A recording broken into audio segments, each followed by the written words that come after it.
It's Monday, the 5th of September. You're watching News 24. I'm Erin Bates, and here are your headlines. Members of the African National Congress are launching their Occupy Luthuli House campaign today. The campaign is calling for the resignation of African National Congress President Jacob Zuma and his National Executive Committee. Ordinary members have vowed to occupy the party's headquarters in Johannesburg.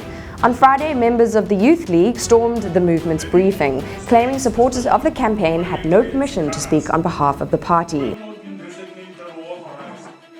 The four men who stand accused of orchestrating Jade Panayioutou's murder in April last year are expected to attend a pre-trial conference in court today.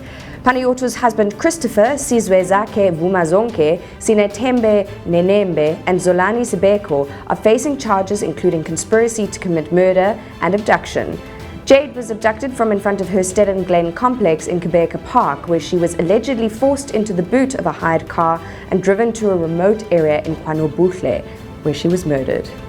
And finally, the South African Sports Confederation and Olympic Committee is confident that its 45 Paralympian players will give a good account of themselves following the Paralympic Games.